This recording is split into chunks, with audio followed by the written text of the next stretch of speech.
अस्सलाम वालेकुम नाजरीन, मैं हूं आपकी होस्ट शमाला राजपूत और आप देख रहे हैं फास्ट 24 न्यूज़। खबर शामिल करते हैं हमारे रिपोर्टर पंजाब पीर मोहम्मद फुकराज अब्बासी की रिपोर्ट के मुताबिक बताया जाता है कि साफी कौम इत्तेहाद ऑर्गेनाइजेशन खैबर पख्तूनख्वा इल्हाज गुलाम अली के साथ मुलाकात। बानी हाजी शरफुद्दीन साफी की क़यादत में 30 रुकनी वफद का गवर्नर खैबर पख्तूनख्वा इल्हाज गुलाम अली के साथ गवर्नर हाउस पेशावर में मुलाकात का आगाज जिला पेशावर के नायब सदर हाजी अहमद जान साफी ने बाकायदा तौर पर तलावत से किया।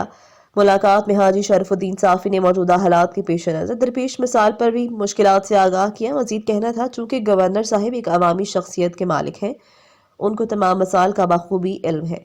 गवर्नर इल्हाज गुलाम अली ने साफी कौम इत्तेहाद ऑर्गेनाइजेशन पाकिस्तान तंजीम के बानी हाजी शरफुद्दीन साफी उनके साथ 30 रुकनी वफद के आने का तहे दिल से शुक्रिया अदा किया। गवर्नर खैबर पख्तूनख्वा इल्हाज गुलाम अली का कहना कि इसमें कोई शक नहीं कि साफी कौम एक निडर, दलेर और बहादुर कौम है। मरकजी सेक्रेटरी जनरल और मावन खसूसी हबीब साफी ने गवर्नर साहिब को दफ्तर आने की दावत दी, जिसको कबूल करते हुए गवर्नर साहिब ने कहा, बहुत जल्द साफी कौम के दफ्तर का दौरा करूंगा। आखिर में बानी हाजी शरफुद्दीन साफी ने तंजीम की जानिब से गवर्नर इल्हाज गुलाम अली को साफी कौम की रिवायात के मुताबिक रवायती पगड़ी पहनाई। इस मौका पर तंजीम के दीगर ओहदेदारान और सीनियर रहनुमाओं ने कसीर तादाद में शिरकत की। ये थी हमारी आज की खबर। मजीद ऐसी खबरें देखने के लिए देखते रहें हमारा चैनल फास्ट 24 न्यूज़। अपनी होस्ट शमाला राजपूत को दीजिए इजाजत। अल्लाह निगहबान।